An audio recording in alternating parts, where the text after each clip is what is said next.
క్రీస్తునాథుని యందు ప్రియమైనటువంటి సహోదరి సహోదరులారా, ఈరోజు మనము సువిశేషంలో ఈ ఆదివారం 5వ తపస్కాల ఆదివారం సువిశేషంలో వ్యభిచారమున పట్టుబడినటువంటి స్త్రీ ఉదంతాన్ని మనం గమనిస్తాం.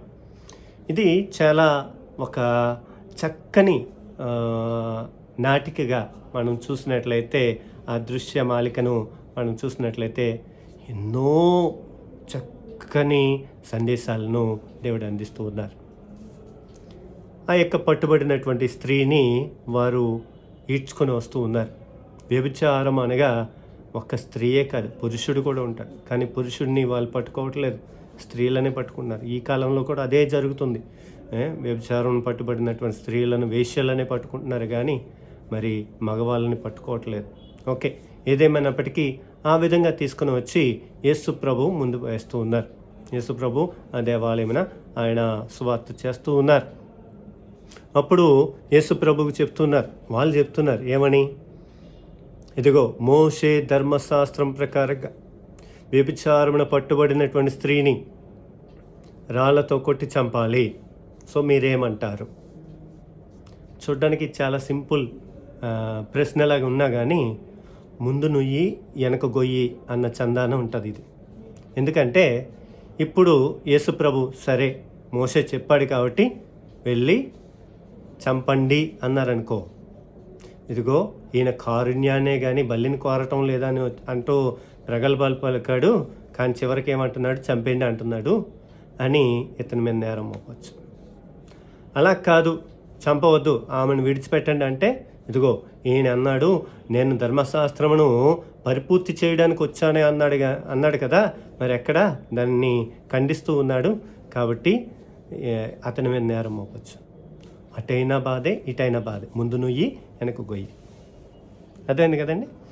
సో ఇటువంటి పరిస్థితిలో యేసు ప్రభువు అక్కడ ఏం చేస్తున్నారు? చక్కగా వేలు పెట్టి రాస్తూ ఉన్నారు నేలపైన. ఏమి రాస్తున్నారు మనకు తెలియదు, కానీ అక్కడ ఆ యొక్క క్రియను మాత్రం చాలా చక్కగా అక్కడ తెలియజేస్తున్నారు.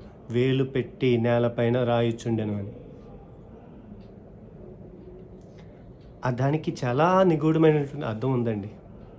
ఎందుకంటే ఇప్పుడు వీళ్ళు మాట్లాడుతున్నటువంటి మోషే ధర్మశాస్త్రం లేదా 10 ఆజ్ఞలు, ఈ 10 ఆజ్ఞలు ఎవరు ఇచ్చారు?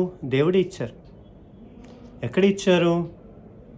ఇదిగో పర్వతం పైన మోషేకు ఆ యొక్క 2 రాతి పలకల పైన తన వేలితో రాసి ఇచ్చారు. దేవుడే తన వేలితో రాసి ఇచ్చారు. అదే వేలు ఇదిగో ఇక్కడ ఉంది అని చెప్పడానికి, మీరు నాకు ధర్మశాస్త్రం గురించి 10 ఆజ్ఞల గురించి నాకు నేర్పిస్తున్నారా? ఈ వేలుతోటే కదా నేను రాయిస్తాను, త్రియేక సర్వేశ్వరుడు కదా అని అక్కడ రాస్తూ వాళ్ళు ఇంకా ఫోర్స్ చేస్తుంటే నిలబడి తల ఎత్తి ఆయన ఒక మాట అంటున్నాడు, మీలో పాపము చేయనివాడు. అక్కడ పాపం అన్నారు కానీ వ్యభిచారం అనలే. పాపము చేయనివాడు ఎవరైనా ఉన్నట్లయితే మొదట ట్రై వేయండి.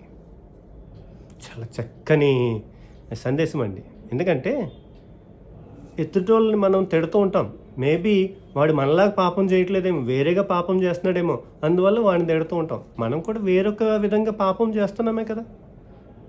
You are scolding other just because is committing sin in another way, not as you are doing.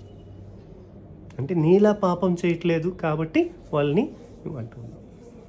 So వెంటనే అక్కడున్న వాళ్ళందరూ కూడా ఒక్కొక్కటిగా వాళ్ళు రాళ్ళు వదిలేస్తున్నారు.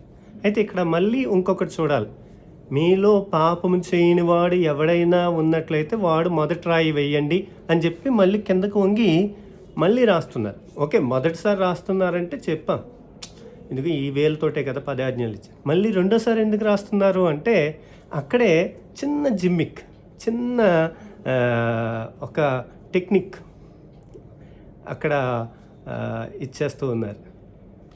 పాపం చేయనివాడు ఎవడైనా ఉన్నట్లయితే మొదట రాయి వేయండి, తర్వాత రాళ్ళు ఎవరైనా వేసచ్చు. అక్కడ పాపం చేయని వాళ్ళు ఎవరున్నారు? యేసు ప్రభు. సో ఒకవేళ వాళ్ళు నువ్వు పాపం చేయలేదు కదా, నువ్వు మొదట రాయి, ఆ తర్వాత మేమందరం వేసేస్తాం, అంటే ఆయన ఇంకేం చేయలేడు, చచ్చినట్టు రాయి వేయాలి. అందువల్ల నన్ను ఎవరు చూడకండి అన్నట్టుగా తలదించుకొని ఆయన నేలపైన రాస్తూ ఉన్నారు. అనేక సార్లు మనం క్లాస్లో ఉండేటప్పుడు టీచర్స్ ఎవర్రా దీనికి ప్రశ్న సమాధానం ఎవరు చెప్తారంటే అందరం తలదించుకొని ఉంటాం. ఎందుకు? తల ఎత్తితే మన పేరు చెప్పేస్తారేమో అని. అలాగా యేసుప్రభు కూడా తలదించుకొని రాస్తుంది. ఎందుకంటే తల ఎత్తారంటే ఆయన్ని పసిగట్టి, ఇదిగో నువ్వు పాపం చేయలేదు కదా, నువ్వు మొదట రాయి, మిగతా రాళ్ళు మేము వేసి చంపేస్తాం అంటారేమని. చూడండి యేసుప్రభు ఏ విధంగా తను తగ్గించుకుంటున్నాడు ఒకరిని రక్షించడానికి. అది అయిపోయిన తర్వాత, అమ్మ నిన్ను ఎవరైనా కొట్టారంటే లేదు, అయితే నేను కొట్టను అంటున్నాడు. కుమారి తల్లి అంటున్నాడు, అమ్మ అంటున్నాడు. ఒక వ్యభిచారును పట్టుబడిన స్త్రీని అమ్మ అని పిలుస్తున్నాడు, గౌరవిస్తూ ఉన్నాడు. మరి నీవు నేను ఎవరైనా పాపం చేసినట్లయితే, తప్పు చేసినట్లయితే వారిని గౌరవిస్తున్నామా, లేకపోతే వారు చేసిన పాపమును బట్టి వారిని తిడుతూ ఉన్నామా? యేసుప్రభుకి సైతానికి ఉన్న తేడా అదే. సైతానికి నీ పేరు తెలుసు, కానీ నీవు చేసిన పాపమును బట్టి నిన్ను పిలుస్తుంది. ఒరే దొంగవాడ, అబద్ధాల కోరు, అలా పిలుస్తుంది. యేసుప్రభుకి నీ పాపం తెలుసు, ఆయన నీ పేరు పెట్టి పిలుస్తాడు. అటువంటి యేసయ్యని మనం అనుసరిద్దాం. దేవుడు మిమ్మల్ని దీవించునుగాక. God bless you.